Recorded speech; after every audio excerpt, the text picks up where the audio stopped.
So I say we're just about ready to go. We'll lead off with Jeremy from Sky, and then follow on with Vi from PLP. If I can get any hands raised at this point for those who want to take part in the broadcast bit, which is under immediate embargo. Anything when we finish the broadcast bit will be embargo until 10:30 this evening for the Saturday newspapers. See some hands. I think we're all set. Is the cameraman set? Cameraman's giving me the thumbs up. So in that case, Jeremy from Sky can lead us off. Thomas, good morning. Good morning, Jeremy. How are you? Beautiful. I'm very well, thank you. Nice to speak to you again. Can we check first of all on the team news? Any fresh injury worries after Brighton? And is Shandon Baptiste able to go again after 75 minutes last weekend? All good news. Everyone that was available for Brighton is also available for Wolves. Excellent news.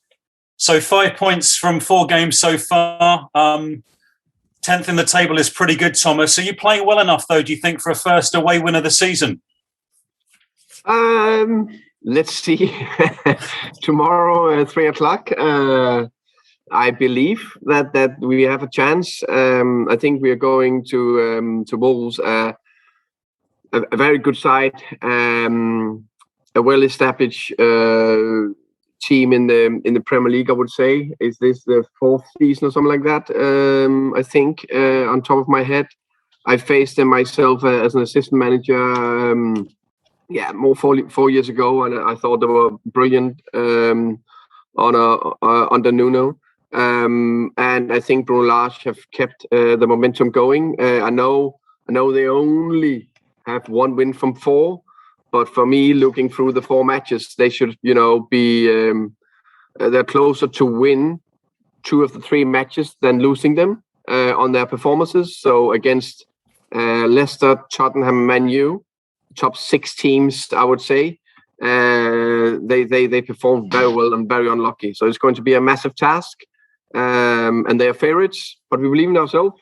I believe we can go and get something if we hit a high performance level. And I think most importantly, I think we've been very consistent in our performances so far, and that's make me, how can you say, happy, of course, but also believing that we can continue doing some great stuff. How concerned are you, though, about just 1 goal in the last 3 games and only 9 shots on target so far this season? I think it's natural. I think when you get a promoted team into, I don't know if the stats, to be fair, from the other promoted teams or the teams in the bottom of the table, or whatever you rate that. But I just think when you're a promoted team going into the Premier League and you're going in there with the lowest budget of all the others, and you're actually a bit under number 19, then I think the most difficult thing to train or to add to your team, if you just need to develop it, is the offensive quality. I believe we have offensive quality in the team. I have a massive belief in Brian Mbeumo and Ivan Toney, our 2 strikers. I think they look brilliant together, and I believe there will come much more from them. They are also learning every single day. I believe that we in Jorn Wissa have a very good player that will only grow into it after we bought him this summer. He came late into the club, and I believe we have other players in the team who actually can add that offensive bit as well. But I'm pretty sure we're never going to have 23 shots on targets in average like whatever City and Chelsea and these clubs. Yeah, sure. I mean, you mentioned Wissa there. He's not started in the Premier League yet. Could this be a game, though, for more game time for Johan Wissa?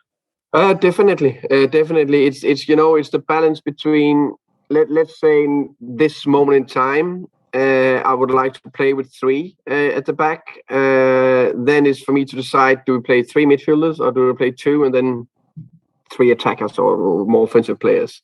And that's the balance I try to find. And then, of course, for him to force his way in between Brian Mbeumo and Ivan. But all know that we need to have more than 11 good players. We need to have players that are ready to step in when needed. And Thomas, just finally from me, obviously losing to Brighton in such an agonising fashion will have hurt the team. What kind of response do you think you'll get at Wolves? I think, the big thing for me, we perform well. So if we didn't perform well, then I wanted a big response, if that makes sense. We performed well. We lost in the last minute. That happens, especially in the Premier League. So I expect that we go out and do the same what we've done so far. Perform well. Thomas, thanks. Good luck. Thank you very much, Jamie. You're welcome. Vi, next, please. Thomas, good morning. Am I all good?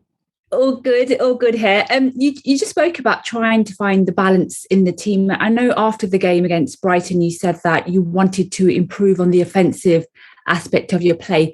Is that something that can be changed in terms of your setup, your tactics, or is that simply a case of your players perhaps practicing more, just getting that experience of playing top flight football? I think it's. I think you're bang on. I think it's the combination of have enough offensive players on the pitch with the right abilities that connect well enough.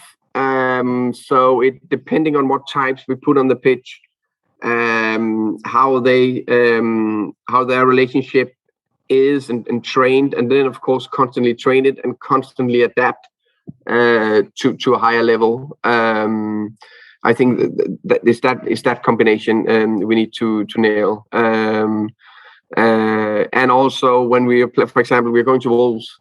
We know it's going to be a difficult away game. A team that have performed well offensively. How offensive do we want to go? I think we should go quite offensive, but how? That's the big balance we need to get right.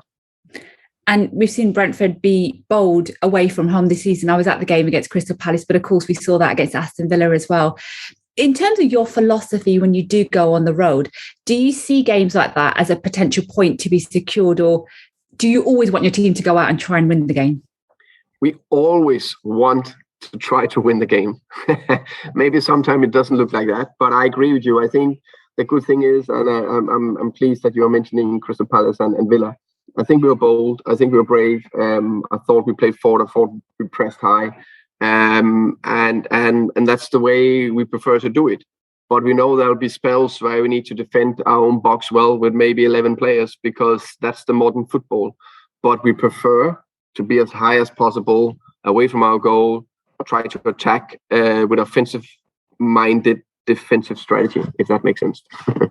Yeah, absolutely. And of course, I know managers always tell me they think about every game as each game sort of arrives. But after this match against Wolves, you do have a tough fixture list. So how much have you stressed your players to try and go and get that win because of the games that are then coming afterwards? Yeah, this is going to be the boring answer. I'm only 100% focused on Wolves tomorrow, and try to prepare as good as possible and do everything we can to potentially get 3 points. That's the only thing I'm thinking about. And one final question for me. I know you recently celebrated a milestone, 150 games in charge at the club. I think I've got it as 152, our stats team told me. What do you make of your time so far at the club? Yeah, it surprised me actually. It's a big milestone. 150 games is a lot. I've enjoyed every minute, and I'm privileged not only to be here for the 152 games as a head coach, but also before that, I really, really enjoy every minute. I have here a fantastic group of players, fantastic staff, owners, and all the board members, sports directors. So I think we have a bright future. I mean that ahead of us, but that's probably for another talk. But I think it's promising. Thank you so much, Thomas. Good luck for the game. Thank you. You're welcome. We'll have James Savundra from TalkSport next, please. Morning, Thomas. How are you? Morning, James. I'm very well. It's a beautiful day. Absolutely, Thomas. When you look back at the game against Brighton, it ended that 15-match unbeaten run you had. Did that affect the morale of the squad too much, or is there an acceptance that ultimately you will lose matches this season? No, I haven't seen it affect anything. I think it hurts to lose. I don't know if it hurts more when you haven't lost for a while or less. I don't know exactly. No, it definitely hurt. And when you lose on a last minute winner, it always hurt a bit more. And especially when I don't think let's say they had chance after chance after chance, then you'll hurt. But you can better live with it. Here it was a clear draw. If there should have been a narrow winner, it should have been us. So again, we performed well. So it's a little bit, I wanted that at least to get a point out of it. But anyway, we learn, move on, and 24-hour rule, James. So that is, ages ago. We are looking forward to the game tomorrow. What have you made of Brian Mbeumo's start to the season? Because he's yet to score in the Premier League, but he's getting into some brilliant positions to try and capitalise on those chances. I think he's been one of our best players. I think he maybe over the 4 games, top 3 performer, I would say. Constantly a threat, going in behind, constantly arriving in the box. Very good pressing player, alive,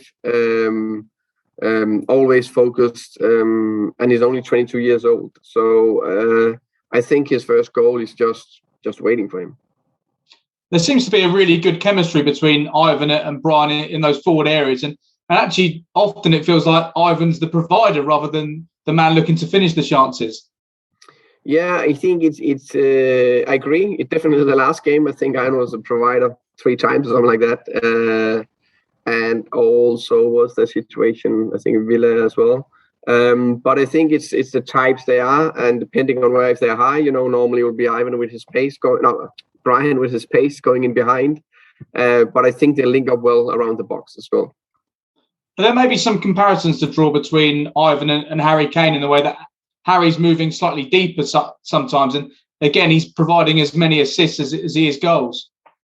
It's not a bad comparison. I think Ivan is a fantastic link-up player, and I think he sees the game very quick.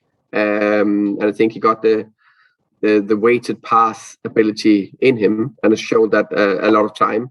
So I agree, but I also think is depending where we are on the pitch. I think it's very close on the final third. I want Ivan in the box because I think he's a fantastic finisher. But in the more open game, I think it makes sense for him to be the link-up player.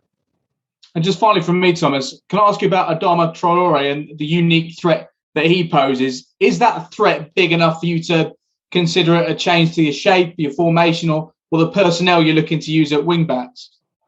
It's a massive threat. I think he's a headache for every team they've faced so far, and every manager. And everyone tried to find a way to stop him.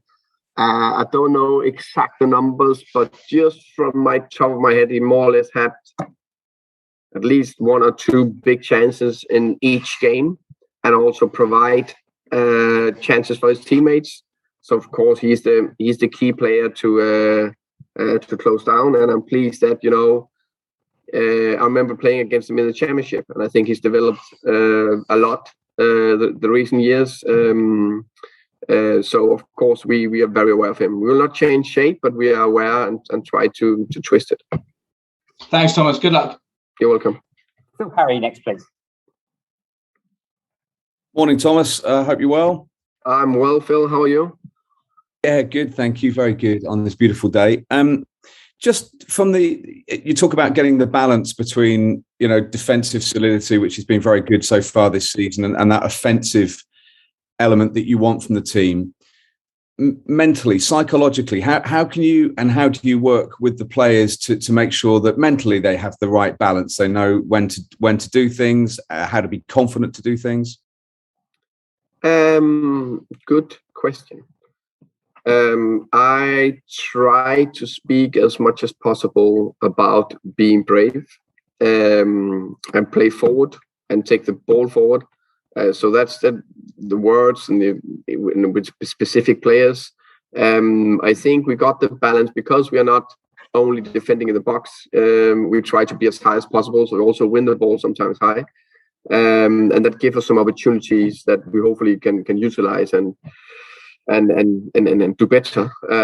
But it's more in the established play where I think we need to have more quality on the ball and find slightly better solution, maybe be bigger threats in behind that we need to work on. So it's a fine balance, but definitely mentally constantly speaking about being brave.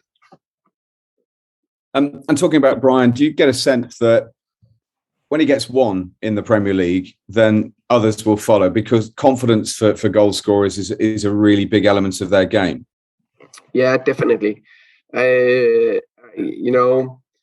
I see a player that is in a really good place. You can also see how he trains, and he scores more and more goals in training. He's getting into the right positions. Of course, try to train with him a little bit more individually. Also, when there's time for that, I think he got all the qualities to score goals, and he showed that on a consistent basis. And I think it's pretty proven that if you're a consistent goal scorer in the Championship, you can also normally take that into the Premier League. Maybe not with as high a number, but you can take it in there. And just looking at Wolves as well, last week, obviously, you spoke much about Brighton and the need to sort of press Brighton because of the way they play possession football. Wolverhampton Wanderers, likewise. I mean, they are a team who like to pass as much as they possibly can. So that the pressing game comes into play yet again, doesn't it, against a team like Wolves, just as even more so. Yeah, I agree. I think they we need to defensively need to be good. 100% agree. Need to press well, low and high. That's going to be a key factor. But I think another one, their biggest threat for me, Wolves, is those half transition or big transitions. That is there with the massive pace of Traore. I think it's Trincao. I think that's how you pronounce it. And Jimenez, and of course the two midfielders that are outstanding on the ball, Neves and Coutinho, wing backs. But the half transitions, big transitions, those are the moments that we need to be absolutely bang on if we want to get anything from the game tomorrow. And finally, for me, just in regards to, it's been asked earlier, now a few games into the Premier League season, do you feel that you are now a Premier League? This is Brentford are a Premier League side representing the fan base and you and the players and everyone, but actually feeling that you are there, still remaining humble, but with that hunger, but also accepting that this is your place now? It feels good to be here, to be fair. So we like to hang around for a while, if possible. It's pleasing that we performed well in the first 4 games, but it's only 4 games into the league, and we need to constantly perform at this level. We are definitely unbelievable, hungry, and massive determination to keep showing that we belong here. And that's going to be for a long time. We need to show that hunger and determination. But we need to work on it every single day. Brilliant. Best of luck tomorrow. Thank you. Jim Conlon, please. Hi, Thomas. You mentioned about not really changing the shape against the Wolves, but as we mentioned there, Adama Traore, he's been clocked at 22.12 miles per hour. In terms of your defensive line, do you really need to drop that? Do you feel maybe 5 yards back, given the threat that Yamatino possesses with his passing ability? He can put the ball through a eye and a needle. As a defensive line, can you afford to play that bit higher up the field? Good question, Jim. Let's see tomorrow. Now, of course, we are aware of his pace, and there's different ways to try to deal with that. But it's obvious. I haven't seen a defender that actually can match Traore over 30 yards in a sprint. So there's a couple of ways. Either if we go high, make sure we put enough pressure on the play on the ball. And or drop at the right moment. It still need to be a top ball because we also have a keeper behind, or of course being lower. I still believe we need to be as brave as possible, but be clever in the certain situations where now it's red alert. We need to do well here. And just on one player within your squad, I was just looking at his schedule there in terms of international football. Saman Goudas playing with the Iran national team. It's really insane, really, in terms of the travel, in terms of United Arab Emirates, Lebanon, Iran, Syria, all within the space of a month. That sort of grueling sort of travel regime on a player, is it having its toll then, having to come back in and be involved maybe on the following weekends? Does it take its effect? I will not say it's take that long time. Some of the players are used to it.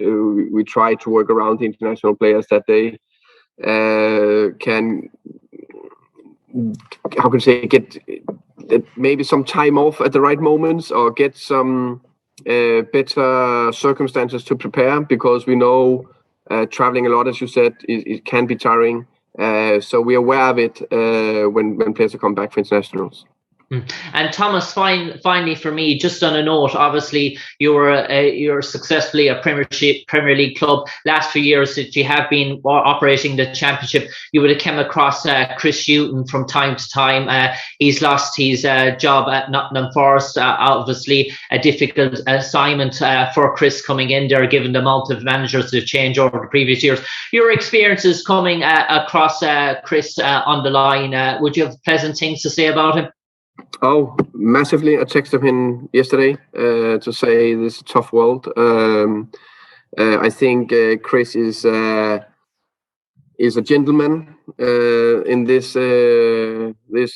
cruel football world. A very good and experienced coach that tried everything. And I'm 100% sure that there will be another opportunity for him if he wants that again. For me, just, a young, relatively young coach, foreigner. Every single time I've met Chris, open-minded, friendly. I can't say enough good things about Chris. Cheers, Thomas. I've got 3 hands raised. Can I just check this is for immediate release rather than for later on, yeah? If so, we'll go with Uzi next, please. Yeah. Hi, Thomas. Particularly since the Arsenal game, obviously, I think a couple of draws and obviously the defeat.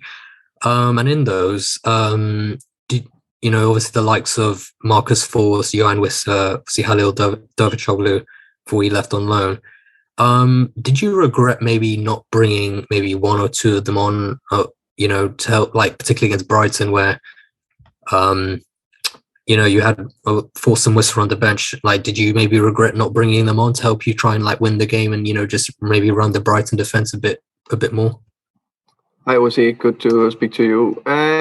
You always think after the game, is there something you should have done differently? An old experienced coach once told me, don't use your thoughts on that, because you don't know if you then would have lost 2-0. But I understand your point. To that, I would say that we were thinking about it to bring, for example, Wissa on the pitch. But it's always that balance between how much do we want to press him, how much can it go the other way, and he's still in a stage. That's the most important thing, where we are still building him physically, starting to know the team well enough, what we want to do. So it's also a little bit part of that.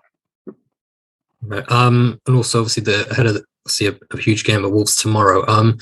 Do you feel that maybe the inability, a potential losing there, and also with the fact that the next 3 of the next 4 are against the likes of Liverpool, Chelsea, and Leicester, could that be a maybe slightly concerning aspect? No, I'm going into every single game with a big, massive belief in that we can win. If we then lose or draw, then I will take it from there.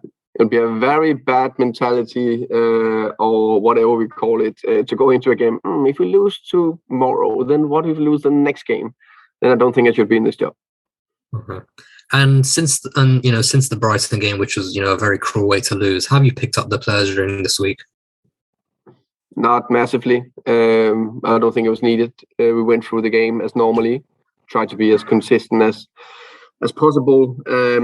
In terms of, we play a game, we analyze the good bits and the bits we need to do better according to the game plan and our style of play, and we try to do that as consistent as possible. If we do that, then I think over time we are more consistent in everything we do. Of course, it was tough, but we try to do that. Okay, thank you. You're welcome. Right, I think we've reached